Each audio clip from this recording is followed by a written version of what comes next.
सुनेत्राताई या एक आमच्या महिला उपमुख्यमंत्री म्हणून त्यांनी काम करावं, त्यांना आमच्या सदिच्छा आहेत. पण बीड जिल्ह्यासाठी एक सक्षम पालकमंत्री मिळावा असं मला वाटतंय. तो वेळ देणारा असावा, तो सर्वसामान्यांची भाषा ऐकणारा असावा.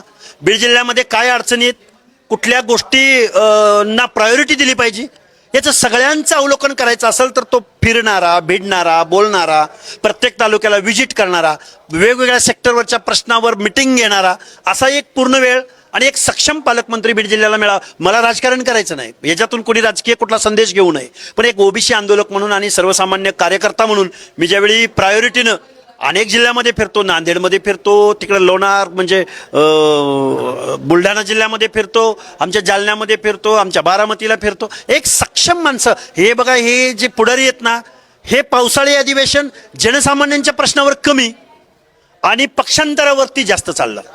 सामान्य माणसाला यात अजिबात इंटरेस्ट उरला नाही. तुम्ही जेवढ्या या बेकायदा आणि लोकशाही विरोधी गोष्टी करताय तेवढं तुम्ही या जनसामान्यांच्या मनातून उतरताय. अरे आम्हाला पावसानं ओढ दिल्या याच्यावर बोला, दुधावरती अनेक प्रश्न आहेत, दूध धंद्यावरती त्याच्यावरती बोला, मुलांच्या नोकर भरती होत नाही त्याच्यावर बोला.